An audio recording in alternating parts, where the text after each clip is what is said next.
Hello, ladies and gentlemen. Welcome to Film Frauds, or myself, Matt, and my co-hosts, Mark Hello. and Tyler, Hello. provide our completely unprofessional, 100% biased opinions on the movies of today, tomorrow, and yesteryear. Today, talking about a new movie came out on HBO Max yesterday. Tyler, what movie are we talking about? So today we're talking about the 2021 release Judas and the Black Messiah. If you don't know what it is, it's the story of Fred Hampton and his eventual assassination and like a coalition between like the local police department in Chicago and the FBI. It also focuses a lot on Bill O'Neill, the FBI informant who infiltrated the Black Panthers and gained Fred Hampton's trust and ultimately played a very pivotal part in his assassination. It's also a movie that's probably a front runner for a lot of Oscars. I know there's at least probably two performances in here that might get nominated. I don't imagine Shaka King will get nominated for director, but this is definitely like a best picture kind of nominee. It's also a movie that is lauded critically, has a 97% on Rotten Tomatoes, I think, which doesn't really mean a ton, except that means out of like 100 reviewers, or out of every reviewer on that website, 97% of them gave it a fresh rating, which is at least like a 3 out of 5. It has a 4.2 on Letterboxd. It's one of the most critically acclaimed movies of the year. It's also one of the first movies that the HBO Max in theater and streaming at the same time came out. So it's on HBO Max, like Matt said. But this would have been a theatrical release if not for our Lord and Savior COVID. But yeah, it is a very interesting movie, and I'm very curious to see what we think. Matt, what do you think of Uh, Judas and the Black Messiah? I liked it a lot. I saw the trailer for this a long time ago, and I was like, I want to watch this movie when it comes out, and so I've been following it. I would say like it hasn't really stuck with me. I guess having seen it last night, I wasn't like it hasn't really lingered in my mind as much. But watching it, I was really into it. I like when did this come out? 70s? Didn't this take place in the 70s? No, late Early 60s. 70s. Late or Oh, late Late, 60s, late early 60s. I 60s, like yeah. I like Cold War era, like FBI, U.S. like conflict stuff. Just anything that happened during that time, I'm usually a pretty big fan of. And I think the performances all around are really great. I want to watch it again, and this is the first movie I've seen by Shaka Shaka King. King. He's only And made one other one. oh, okay, what Yeah. is that? I don't know much about it. I think it's like the Neverlands or something like that. The Yeah, Never and something. I have to say, like, I was very impressed by his directing. Yeah. So those are like my general thoughts of it. Mark, what do you think of this movie? Uh, I really wanted to like this movie. I really enjoyed this films that tackle this era of American politics or American history. Um, but I think for me, I liked just about everything except for the screenplay. I felt like the screenplay totally undercut everything else the film had going for it. I mean, uh, all the actors gave phenomenal performances, and I had no gripes with the directing. I was actually really uh, impressed at certain points with, like, I think the opening scene where Bill O'Neill's about to go and play a fake FBI officer. I think the officer's not the right word, in that bar to go steal a car. That was uh, his way of burglarizing people. But there was this incredible part in that scene where you get this sort of like tracking shot of him like pacing outside of that bar room, and like as he's about to go in. It was very dynamic, and I was like, and that's right at the beginning. So I was like, oh, this is gonna be great. I was like really into it from the get go, and as time goes on and you're introduced to more and more characters, the film loses this like through line of like what's the end goal here. I mean, obviously it's uh, you know for the advancement of the civil rights movement, but in this contained story, it felt sort of muddled, I guess, because I felt like the film was juggling more characters than it can handle. And um, Tyler, you mentioned that you knew more about the Fred Hampton story than I did, and you said that it probably would have been when we were talking before that it would have been better if it focused more on Fred Hampton because his story is a little bit more interesting. And I think I'm in agreement with that now after having learned a bit more about the history after having watched the film, because Fred Hampton, it was this amazing figure during this time period. There's so much you can talk about in regards to him, and I felt like the film sort of undercut his character a bit by sort of toning down his revolutionary politics, uh, because I believe he was a socialist, or a communist, and he fought for the communist movement. And you don't really get a sense of that in this film. Like, I did not get that impression from this film. And I felt like, after having learned about that, I felt like the film could have been so much better if it served, truly to Bill Hampton's story, or Fred Hampton's story. I'm sorry, but yeah, it kind of bums me out because I really was really ready to love this, and it just sort of lost the through line as time went by in the film, and then by the end, I was like, kind of just sort of just checking my watch, ready for it to be over, because I was, really not upset is not the right word, but I really expected more. Yeah, I think I'm a little bit in the middle of you guys. I think I lean a little bit more closer to Matt than I do to you, Mark. And I Yeah. think a lot of that is grounded by the performances in this movie. Everyone from like Lakeith Stanfield to even like Martin Sheen as like J. Edgar Hoover, everyone's like downright incredible.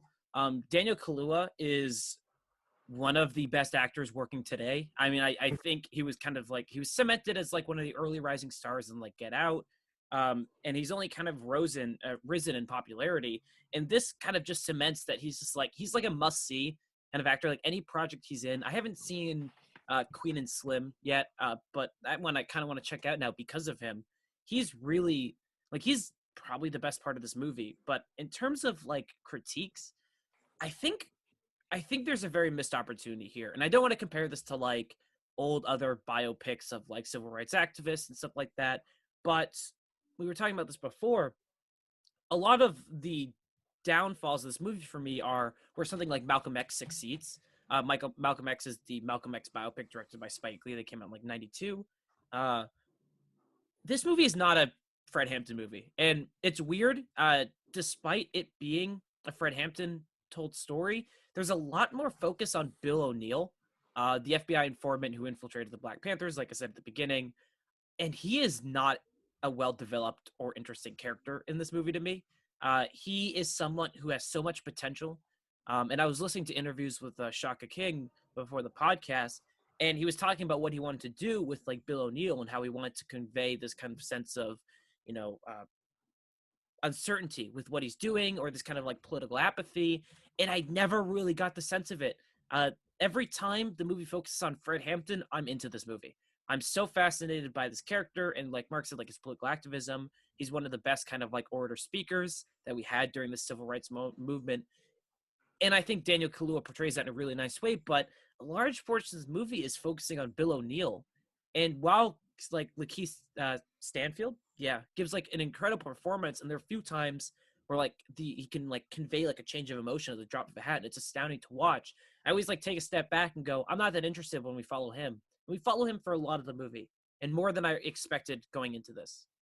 I mean, the directing's great. I mean, there are a few definite like Shaka King is a definite like talent to look out for as someone who is going to be making really great movies for years to come.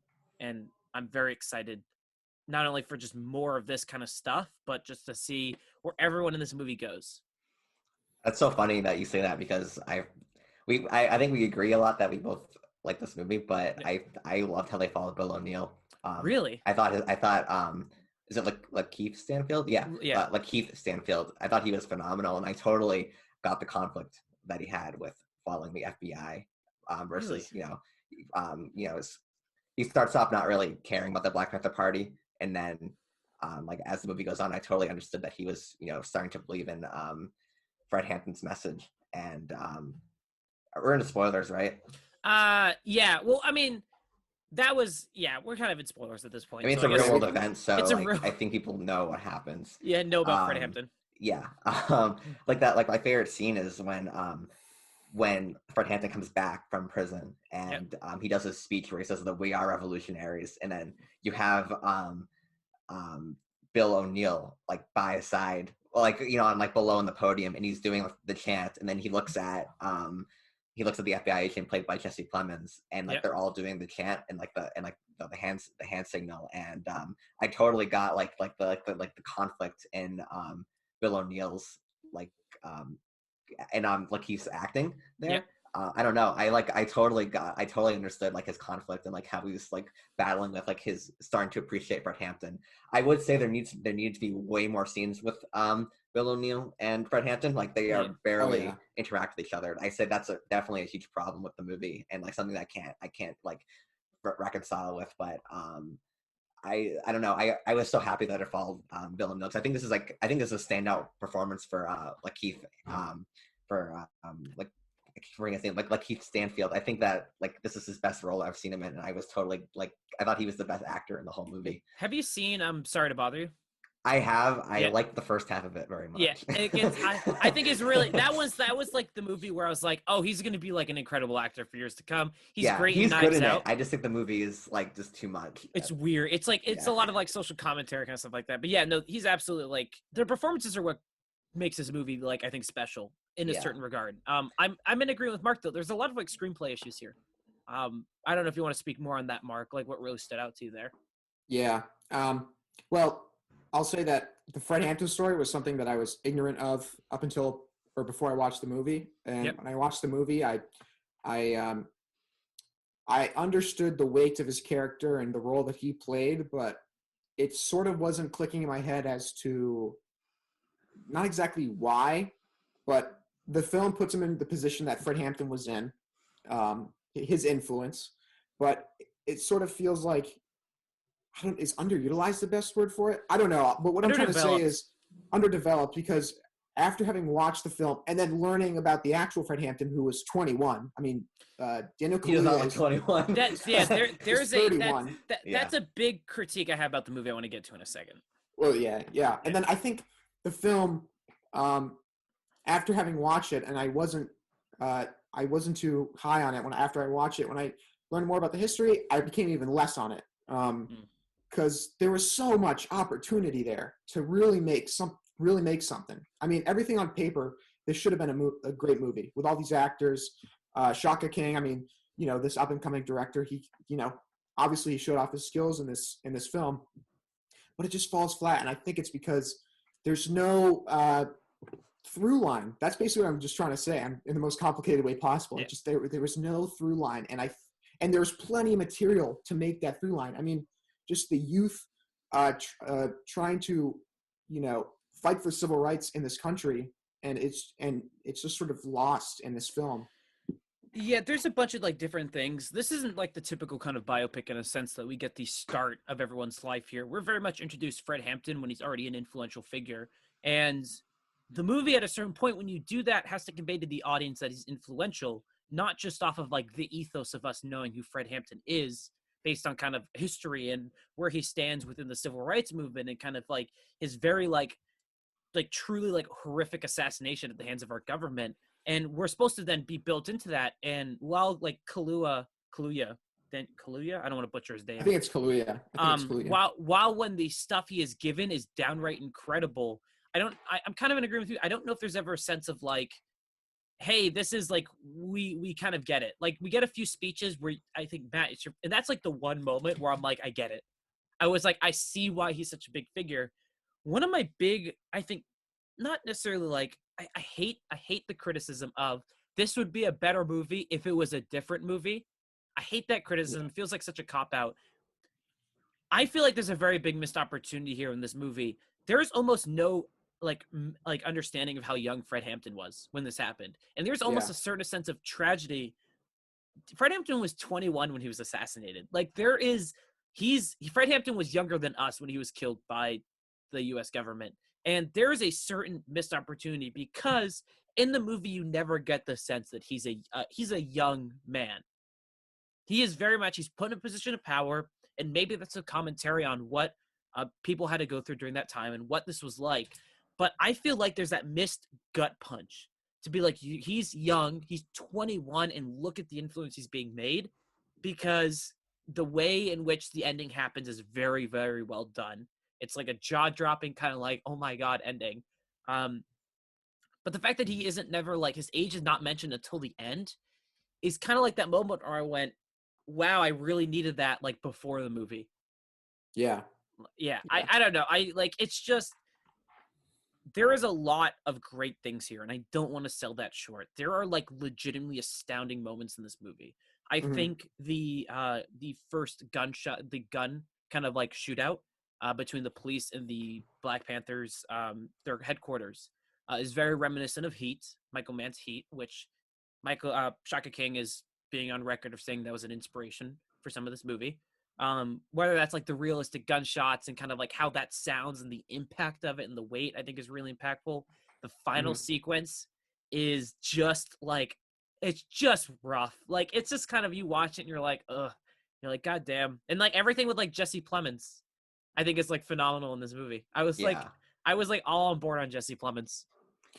He was interesting because they could have made him more like, he could have been like an Aaron Sorkin character. Yeah. But they decided to give it like, I mean, the only like really Aaron Sorkin character is J. Edgar Hoover in this whole movie, but he, like, there is a little bit of conflict. Like he's clearly like born in like this like environment where he's like, oh, Stars and Stripes, America always does the right thing. And like that first moment where he confronts his boss and he's like, oh, do you know this FBI informant? And he's like, oh, no, he's not the FBI informant. It's this other guy. And he's like, oh, the guy that who's currently with the Panthers. And he's like, yeah. He goes, so they just killed an innocent man. Or are we gonna like do anything about it? And he goes, no. Yeah. Like that stuff I thought was really good. And Jesse Plemons is like one of the best actors I think working today. He's incredible. So great. He's like the best part of Hostiles. And I'm so glad that he's like continue to make like a good career for himself. But he's really good. And then like obviously his character arc is just going full like complete like detached FBI agent. He by the end of it he chooses his career over like being a good person. But you understand why. Yeah, you understand he's why. He's played very subtly. It's very subtle because before J. Edgar Hoover confronts him, he's sort of, just he wants to fight for the right things. In a sense, you get that sort of feeling that he's the sort of this. Does "diamond in the rough" sound? You get the feeling like he's like he thinks like the FBI does only like he thinks that the U.S. government does only good. And then he's on the good side. And then J. Edgar Hoover, like what he does, he manipulates him by saying, trying to make it personal. And then after that, there's a total tonal shift whenever he's present in the film. Yeah. It's much different than when he's in his earlier scenes. I mean, it's he's played very subtly, and I think that was one of the strong points of the film. But what I want to talk about earlier was in the sense of this film would have been better if it was another film. I hate that criticism as well. Hate it. But I wanted to get from this movie how I feel after a Spike Lee movie. Like, I want to get animated. I want to get like mad that there was this injustice that occurred. Yeah. I think because like that's what you get from Do the Right Thing or trying to think of other examples, but you know what I mean. It's just like it's like how could this have happened? This is unbelievable. It makes you get up out of your seat and you just want to go fight for something. And I didn't get that from the film. And I think one of the things that would have helped is if in the final scene where the Black Panther house is sort of raided, if you had a sense of how old Fred Hampton was, and if you followed him more throughout the story, if his character within the film was developed more, you would probably get that I would probably have that reaction. Like I'd be, I'm mad that this happened regardless, but the film could have really elevated that emotion. I also wish they showed his death. They don't do a close up. Like I'm not asking for a close up, but I wish the camera was in the room with the cops when they were like, oh, is he still alive? No, he's not. I thought that was kind of a cop out.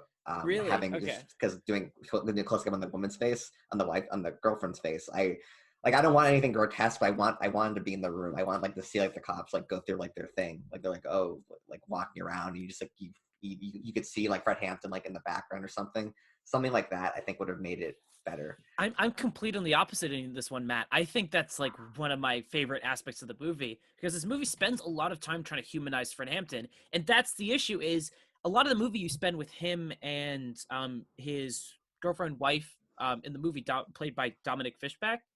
You spend a lot of personal time with them together, which I really enjoyed. I'm this is the type of movie I want to see. And then it's kind of, we're placed in that final sequence where the control is with the FBI agents and like the local police department, and there's almost like blurring the background and like shooting. It's like this dehumanization aspect of it, which they're absolutely going for, and I thought it was like worked wonders because we spend we spend a lot of time, more than I would expect with Fred Hampton, just for him to kind of be like killed off screen and like focusing on like Dominic Fishback's face of like that like moment of like resignation for what's going to Yeah. happen. I thought it was really powerful. I mean, in like my mind, it would just be like one flat camera shot of them just Yeah. going to the room, like walking around, talking, and then bam, matter of fact, like not necessarily Yorgos Lanthimos, but like that kind of like that flat style. But I mean, I understand where you're coming from too. It's kind of like the Paddington kind of moment. Not Paddington, Paddleton. Yeah, like Not, Paddleton, exactly. where it's just like that stark this is just what happens. Yeah. This is what but the thing is like it's weird for that type of movie, and I think like Mark said, it would have been more impactful because when the movie ends, he's like he was 21, and you're like, ooh, that's a gut punch. But I would have loved to in that moment go, are they really gonna kill a 21-year-old? Like even if you don't know the real life story, and then like, oh my god, they did. Like there's this great contrast at the start of the movie where Martin Sheen plays J. Edgar Hoover is like pointing like Fred Hampton, like he's like he must be stopped basically. And you're like, oh my god. Do you know how old Bill O'Neill was during this time? Was he also he was 17 when he became hired by the FBI. Oh, really? Yeah, I actually didn't know that. Holy crap! I'm pretty sure they said that at the end. Bill O'Neill killed himself when he was 40. That was like that was in '89, or I think it was 1990. Yeah, 1990. Okay. So so he was young. I mean, like with that, it's like you can't like those actors obviously don't look 21. Even if they did develop the characters more, they wouldn't be 20. Even if they said you're 21, yeah. Like I would never look at either of those actors and say, oh, they're 21. Yeah. But like it would have been really interesting if they casted actors that were that age. I think like the performances like, or I think it's like one of those things. It's like this is a movie that is either going to work for you, and by all accounts, it seems to work for everyone. Granted, the high critical acclaim for this, or there's just parts of it that just aren't going to click. And I think there are a lot of like really great stuff here, and just like the more I talk about it, the more I'm kind of like I didn't really necessarily leave as much of an impact, and that ultimately leads into my big question I want to ask you guys. Is would this have been more impactful if we got to see it in theaters? Because a big appeal of the Malcolm X movie, and I know we talked about this right before the podcast when we recorded, the big appeal of the movie is its length, and how by the end of it, you are as exhausted as Malcolm X is in that movie. Because what's the real genius in the Malcolm X movie is it spends the first like 70 minutes with Malcolm X as like a young man. And then we see him transform into the figure that we know as Malcolm X before he was ultimately assassinated by the Nation of Islam. And by the time he's like exhausted, like everything's happening, you just feel that weight. And one of the downsides for rewatching Malcolm X when I did was I watched it over the course of 2 nights because it was so long. I feel like if we were stuck in a movie theater, we can't go on our phones, we can only go to the bathroom, but really like that's our experience. I wonder if this leaves a bigger impact. I don't know what you guys thought. Mark? I don't think in the case of this film, I don't think so. Okay. Yeah, I may even have liked it a little bit less actually, because I had to get up at one point because I had to go do something before the film ended, so I had to pause it. So definitely, I was doing myself a disservice by doing that. But by the end of the film, I was really upset by the screenplay and how sort of discombobulated it was, and that might have been amplified if I was strapped to a movie theater chair. And but if I were, I'm definitely in agreement with you. Like, exhaustion is in certain cases is a vital element of telling the story. In the case of Malcolm X, which is I haven't seen yet, but in the case of this film, I think I'm better off watching it at home. Wow, Matt, what do you think? I don't think the movie's like long enough to really feel like exhausted during it. I mean, it's like a whole hour shorter than Malcolm X. Yeah, it legitimately is. Yeah. And like I said, I liked the movie, so I don't really think that I don't think being in a movie theater would have really changed it too much for me. It's an hour and 20 minutes shorter than Malcolm X. Oh. It's a whole other movie shorter than Malcolm X is 201 minutes long. Just want to throw that out there for you guys. I could have watched like 3 small indie films in that time. I know, it's like it's baffling. There's like a few other, like I think there's a lot of like this movie holds a lot of inspiration, and I know like I don't want to compare like Spike Lee to all this stuff, but there is a definite like kind of like hey, I like Spike Lee movies, like kind of stuff like that. The movie starts off with like the opening credits, and the opening credits is real life footage to establish like there's actual people here, which is a trademark Spike Lee kind of stuff. Spike Lee will put in like real life footage, like Clockers is like real life footage of like dead like bodies and stuff like that. And I mean, Defy Bloods has that Vietnam War footage in it where you see like the massacred body of like a young kid, Oh and it's yeah, like you're like, oh, what the fuck? And it's kind of like I think Shaka King is going for something like that, going like, hey, don't forget this might be like a fictional telling of this story, and fictional in a sense like it's a biopic fictional, but this is like these are real people, and by the fact that it's like bookended with like the real Bill O'Neill and the real Fred Hampton, I think is meant to play that home. What other stuff yeah. stood out to you guys in this movie, Matt? I so like I'm kind of in the minority where I think that I really liked how it followed Bill O'Neill. Yep. One of the scenes I really liked, some of the scenes I really liked was him trying to assimilate into the Black Panther Party. Yep. Like when he is in the car and the girl gets in and she's like, "Oh, where do you have your gun?" She's like, "Oh yeah, it's in the glove compartment." And she grabs it and he's like, "Oh, what are you doing?" And he goes to like pull over or whatever. And then they Yep. had that. I love that scene where where he's like explaining how he steals cars. And like, well, hotwire this car. He's like, because I don't have my tools with me. He's like, oh, gives him the knife, the Knife, yeah. hotwire. Like, I love the stuff where he's like assimilating into the party. And like when Fred Hampton is going around passing out flyers at the bar. One of the problems I had was like I didn't understand like the factions very much. Like there's like the crowns. I Yeah. don't really understand like what the difference is. Like because there's tension between like there's tension in the Black community itself, so in the Yep. Black Panther Party, and like I think the other group is called the Crowns or something. The And I Crowns. didn't understand like what political ideologies caused that separation.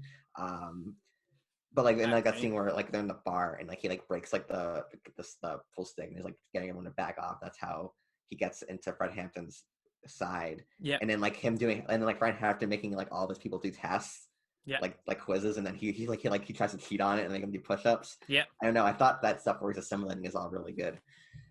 And then it does like do like a hard jump to be like, hey, now he's security guy. Yeah, and it's like, oh yeah, Yeah. now they're best friends. Yeah. It's like, whoa, what? There is like the great sequence of like there's I know it's mentioned about the shootout, and that itself is like a very technically like well done thing. But like watching Bill O'Neill basically like almost get shot at the roof and like walk out and like take off his beret and drive away with Yeah. like and like or not drive away, like walk away and be like visibly like shaken. Yeah. Or the moment where like he realizes he knows what he has to do with where he has to give the basically like the sleeping drugs to Fred Hampton. He walks up and he's choked out and he walks away and he's just crying. There's a lot of this movie, like it's not a criticism, but I always laugh at like there's a lot of like the one single tear cry shots where characters are crying like and it's like one tear comes down and stuff like that. I always find that very entertaining because it's reminiscent of have you guys ever seen Glory? Yeah, I love Glory. Yeah, Glory's great. The Denzel Washington like one tear. I don't remember that scene, but You remember he has like crying. It's like one tear, and Yeah. that basically like won him the Oscar. It's kind of like great stuff. I don't know. There's a lot I of gotta watch like Glory. It's on Netflix. I've been to rewatch it for a long time. I gotta rewatch that one too. But basically like there's a lot of like I like and this is testament to Lakeith Stanfield's performance. But whenever he like separates and that like mask drops and he's like just so heavy in emotion and he's like the tears like in his eye, it's great. And like anytime he's with Jesse Plemons is awesome. It's like there's like an unnerving kind of like threat to Jesse Plemons. They're very civil, but you understand that he's completely at Jesse Plemons' mercy. Yeah. At the same time. And like there's like that scene like later on when he comes in with the glasses and like they're kind of acting friendly, so you know they're kind of getting along a little bit more. But then like Jesse Plemons cuts it off. He's like, take those glasses off. Yeah. And like it's serious, like they mean business. I thought was really good. My favorite scene in the movie is that interaction where Bill O'Neill recognizes what they're gonna do to Fred Hampton, and then you kind of like it's basically Jesse Plemons like puts on a dime. He smokes a cigar and like grins. He's like, give me the layout. He's like, do you know what they do to like fucking rats? Do you want me to tell you what happened to like Alex Raleigh? Yeah. And then he's like, and it's like, what would you do or what would they do when they found out that you were a rat, like a fucking rat? And it's like that moment where he like slams the table and you're like, oh shit. Like Mhm. fucking love Jesse Plemons. It's just Yeah. like that like calm threat. And it's made even worse because that guy wasn't even a rat. Yeah, exactly. Yeah. It's like, oh my god. There's a story within this story Ooh. that I don't know why they put it in, and it starts off with that young man. He's walking down the street. He sees the cops go into that convenience store and then Yep. start like patting down all Yeah. the men in the story, and then he walks in, the young man, and gets into the shootout. Yep. He survives. He's put in the hospital, and then we find out later on that the cops basically killed him in the Yep. hospital. And then his friend goes out to try and investigate, and then ends up in the shootout with the police. And then he kills, I think, 2 police officers, and then he's killed himself. Yep. Yeah. And that's not exactly tied in with what's precisely going on in the Fred Hampton story. That's never really addressed. I think that story is supposed to be like a representation of like where we're at with that current political climate within the Black Panthers, where he is. I think that guy's name is Jimmy Palmer, if I'm not mistaken. The guy who is begins in the shootout, but he's someone who he executes a cop who's like begging for his life, and I think Yeah. that's supposed to like show like where they're at and like the current like status and the current like relationships where he's like this is now where we Okay. are. I get it It's feels literally like a separate. war. It's basically just war. Yeah, and I think that was supposed to be like it's a weird like stuff because he goes, I just want to find out, and he drops the gun, and the guy goes and calls the police, and then he's basically like 3 minutes later he's dead, and it is like a weird moment, but I kind of got what they're going for there. I I got didn't what even they were realize going. that like he died. Like I think I didn't even know his name. Yeah, Like that kind of went over my head, to be honest. I think I definitely see the point. That makes sense, Tyler. I agree with your point on what it's trying to show. However, I think this is a prime example of why this film sort of underserves the Fred Hampton character because it's never addressed really by the titular characters. I mean, I understand what those scenes are going for. I think it also shows the chain reaction that happens because Yep. a few bad cops wanted to go and just see what a few men were doing in this like convenience store, and then the chain reaction that follows because of it. yeah. Um, Death and and destruction at the hands of like systemic oppression. Yeah, yeah, basically what it's but going for. that could have worked in maybe a separate film about the Black Panthers, but we're talking about sort of like Fred Hampton's character here and his relationship with Bill O'Neill, and I think it undercuts the story just a little bit.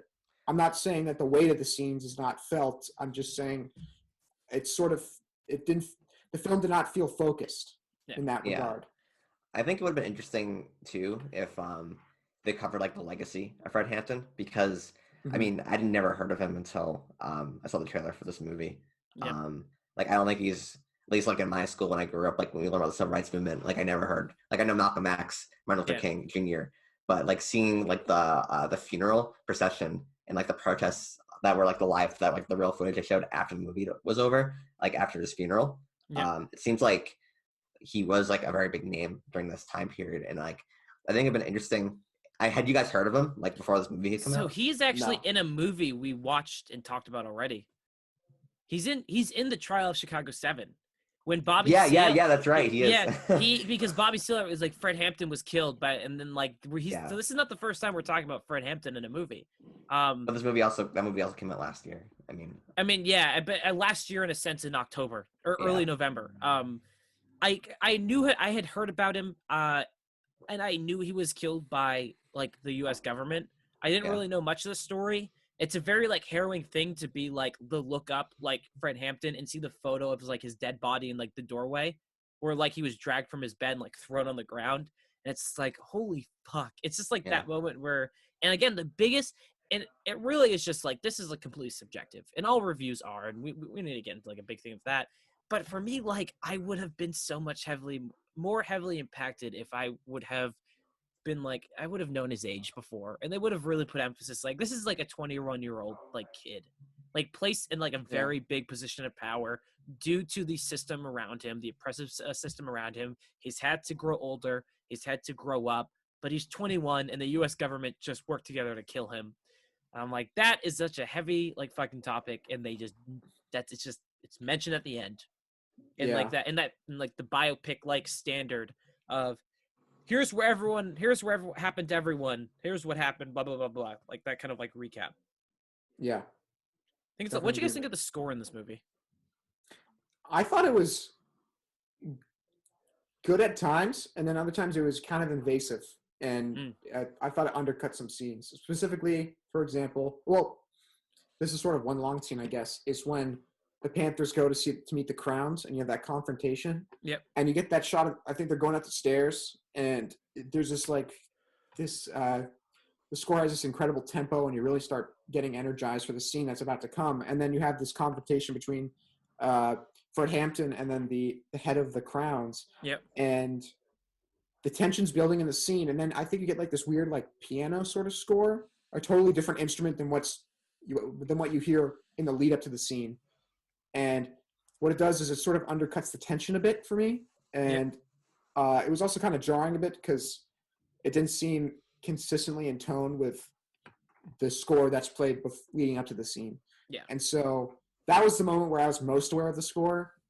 I don't really know what to make of it because I liked it and then I didn't like it, and then yeah, Back and forth. that's Matt, what basically do you my think? consensus. I liked like the jazz, like when it was gonna Yeah. go black and play like the jazz songs. Yep. Nothing else really stuck out to me as being particularly memorable or bad. Because Yeah, I like the jazz music in it. That's yeah, a Spike Lee trademark. Spike Lee loves like jazz over like normal scenes, and I'm kind of like all in on it now. So I was a fan of it because there's Mhm. like it started playing jazz over like a dialogue scene. I was like, Spike Lee. Has like Miles Teller and Whiplash at the end. I Like know. we he doesn't have any drums. He's just going like this over and over. And my hands are just bleeding, but no one knows why. I don't have Yeah. drumsticks or anything. They're just covered in blood. It's just like, oh my god. Yeah. Yeah.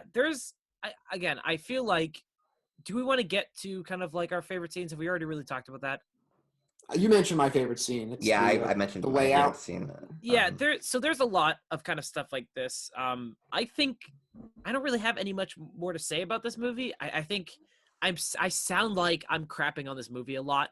I actually liked it. Like I think there are very fair criticisms to be had with this movie, and I mean I'm all for the performances in this. Like if everyone, like if Lakeith Stanfield and Daniel Kaluuya were nominated for Best Actor and Best Supporting Actors, one of those, I'm rooting for them. If they win, I'll be happy. I'm a big fan of all the performances in this, and clearly there is a passion behind this project. And that is very Yeah. evident in like the care and like the humanity that's being portrayed, just in like the raw emotions of whenever characters are by themselves or in like intimate moments. There's a clear, definite love for this figure, this story, this kind of stuff. Is it the best possible movie? Not really. But is it a good movie that I'd probably watch again? Yeah. I'd probably watch this movie again. I know what Yeah, like so grades. yeah, grades. If you don't remember, well, we grade stuff on an A, B, C, D, F scale, and they're plus or minuses. We kind of bullshit a little bit where we go like low B, high B, and I'm gonna bullshit it here. I'll go first. I'm gonna give I was gonna say Trial of Chicago 7. I'm gonna give Judas and the Black Messiah like a low B. Mhm. I know I sound like I was dogging on it a bunch, but there is like I left it and going that was a good movie. Like I can't give this movie a C. I can't justify giving it a C in any regard. Mhm. Matt, what are you gonna give? You know, like a fat middle of the range B. Fat middle of the range B. Yeah, I really enjoyed it. Mostly, I kind of viewed it as like a character study, and I think that the performances really back it up. I mean, you guys didn't really like how it followed Bill O'Neill, but I think that was probably the strength of the movie for me. Yep. That's the great thing about movies; we all have different opinions. We Shut can't up. use Roger Ebert to see which one of us is right. I know. We have to resurrect him and then bring him back for this movie. Watch it and tell us who's right. I'm gonna have to give this the highest C that I can afford. I can't justify a B because I just felt like the movie underserved the actual events, and I would have, I didn't feel exactly after learning about the real events, I did not feel informed after watching the film, and I think that's not exactly that's not a good thing when you're trying to do a biopic. Yeah. That's just my opinion, really. But that's actually surprising. I was honestly expecting you to give this like a D. From everything no, that no, you said. I wouldn't give this a D. I think on a technical level, this is great. I think the directing, the cinematography, the acting, but just my gripe is the screenplay. If the screenplay was in order and it was focused, this could have been easily an A for me. But alas, Here we are. here we Well, are. that was Judas and the Black Messiah. I'm actually like kind of glad we talked about a new movie because that was the second 2021 movie that I've seen so far this year. And it's kind of nice to watch a half decent movie because the first one I watched was The Little Things with Denzel Washington, and it kind of sucks. But Yeah, I thought you said we watched Malcolm and Marie. oh, I did watch Malcolm and Marie sucks too. I'd love to talk about that movie. I might rant about that to you guys independently. Yeah, Malcolm and Marie kind of sucks. That's my official review of it. And Sam Levinson is a fucking obnoxious brat of a filmmaker, and I hate him. So Sam Levinson, if you heard me, Film Stars Hall of Fame. yeah, Film Stars Hall of Fame. No, because Sam Levinson made an entire movie about a criticism of an LA Times review. So I hope Sam Levinson find this, and I hope you hear this from the bottom of the heart when I say "fuck you." Tweet You're at him. annoying. You're an annoying filmmaker, Sam Levinson. Cut to 45:10 of our video. Yeah, Mark, this rate is review for you, for Sam your Levinson. movie. You're a fucking hack who's only fucking able to make movies because your dad was a good director. So you heard it here first, bitch. I fucking Who's hate his dad? Sam. His dad was Barry Levinson, who made like Rain Man. Oh. That's Okay. like an Oscar-winning like director. Yeah, so fuck you, Sam Levinson. I haven't seen Euphoria. Apparently, it's pretty good. So if it's good and I watch it, I still fuck you because I hate. I watched the first episode of Euphoria. It's so weird because it's about teenagers, but it's like so like Isn't this like it's like oh teenagers do drugs? Like it's not like a yeah, movie. it's like what the it's hell like what is Skins this? did like 20 years ago. We were cool teenagers. It felt like some like producers were just like Yeah. I don't know. Well, I mean, I it was don't like know who edgy was in the behind 90s that when thing. Skins did it, and now like 20 years later, it's like, oh, we're doing the same thing again. Yeah. Yeah, I just watched. I was like, this is just. I'm too old for this shit, and I'm 23. Yeah. This is And just, Sam I'm Levinson not- like yeah. making up for what lost times. Or whatever. Yeah. Can I give like a quick 2-minute spiel about Malcolm and Marie, then we'll end the video?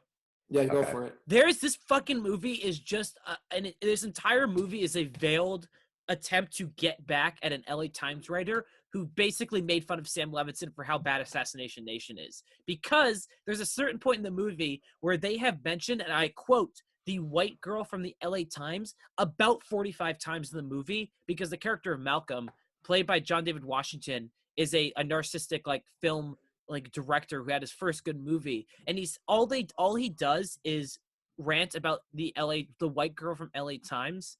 But also there's like Charlie Kaufman-esque references to other projects, but are done so poorly to the point it's like, look, we know what other movies are, and like we know what other directors are. It's such fucking like narcissism, and it's so representative of how fucking like small Sam Levinson's ego is. He made an entire movie because he was insulted because someone didn't like his like apparent like bullshit. I haven't seen Assassination Nation, but his apparent bullshit like feminist commentary in Assassination Nation, and like a female writer called him out. So then he made a movie with like commentary on like race in film. It's just like, and it's just so like fucking like a hack bullshit of a movie that I like. Did the LA Times girl respond to this movie? I don't know, and I want to look it up, but I was watching this, and halfway through the movie, because I didn't know about this before, I paused it and was like, what is he talking about? Because he's mentioned white girl from LA Times like 45 times halfway through the movie. I didn't get it, so I looked it up. I looked up Assassination Nation LA Times review, and it's written by a white girl from the LA Times who crapped on his movie. It's only a veiled attempt at a filmmaker who's mad at critics who didn't like his movie. And his movie fucking bombed and no one saw it because it's a hard All R. the reviews are like, this guy, I saw like the Letterboxd reviews, everyone's like, this guy's clearly very bitter about bad reviews. Exactly. And I want him, I hope Malcolm and Marie, I hope he reads enough bad reviews about Malcolm and Marie that his ego gets so fucking hurt we never have to hear from him again. It was so baffling. Like how's Zendaya in it?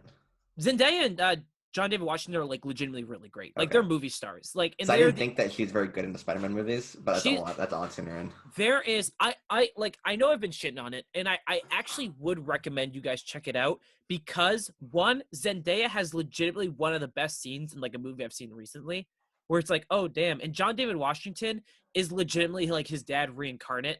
It's like baffling. Like he has the most like natural charisma as an actor who has like 15 movies under like or less under his belt. They carry this movie on their back. Fuck Sam Levinson. The movie looks great. Like, don't get me wrong, the movie looks beautiful, but it's like the most obnoxious script ever. Mark, you would probably have a conniption. Really? Oh, there goes Matt. I think You good, Matt? I hit the wrong button. You Sorry. hit the wrong button. So, you would like this movie is like so obnoxious. Is this what it is? Like I watched it and I hated it, and I hate it more to think about it.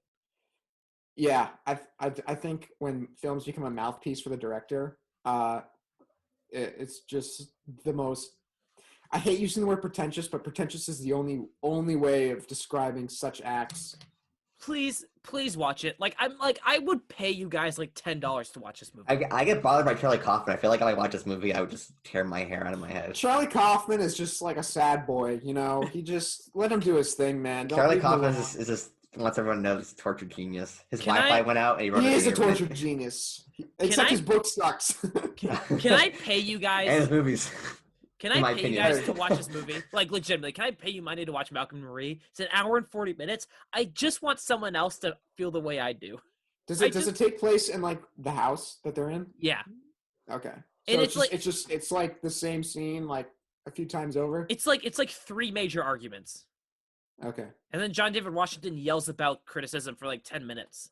It's just like, holy shit. Please, I would like pay you. Like, please, someone watch Check- it. I'll And you check it upload the recommendations video. Watch it tonight. I'll upload it. It's a promise.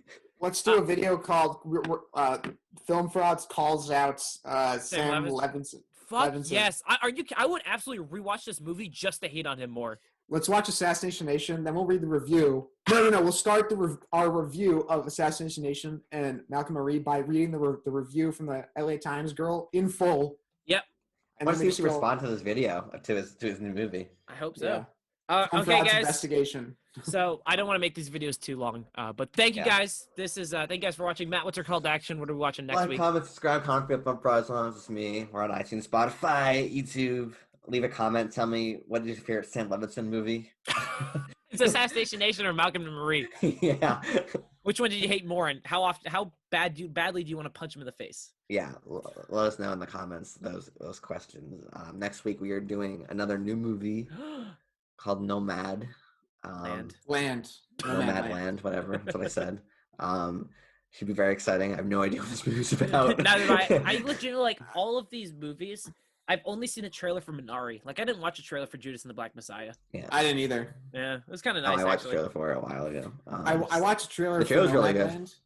I watched a trailer for Nomadland a few times. I'm really excited to watch it because I want to because Chloe Zhao is the director and she's like definitely up and coming. I think she's directing the Eternals for Marvel and then she's also directing yay! some other Disney thing. But like Nomadland looks like a genuinely good film. I haven't watched the trailer and I won't, but I can't. I legitimately can't wait for this movie. I love Like Frances it seems like McDormand. it's like Frances McDormand looks like quite a performance coming for us. So All right, guys. Oh, yeah. Thank you guys That's for it. watching our Judas and the Black Messiah review. I'm gonna end this because I really have to go to the bathroom. So thank you guys for watching. And where's the end record? And I got the final word.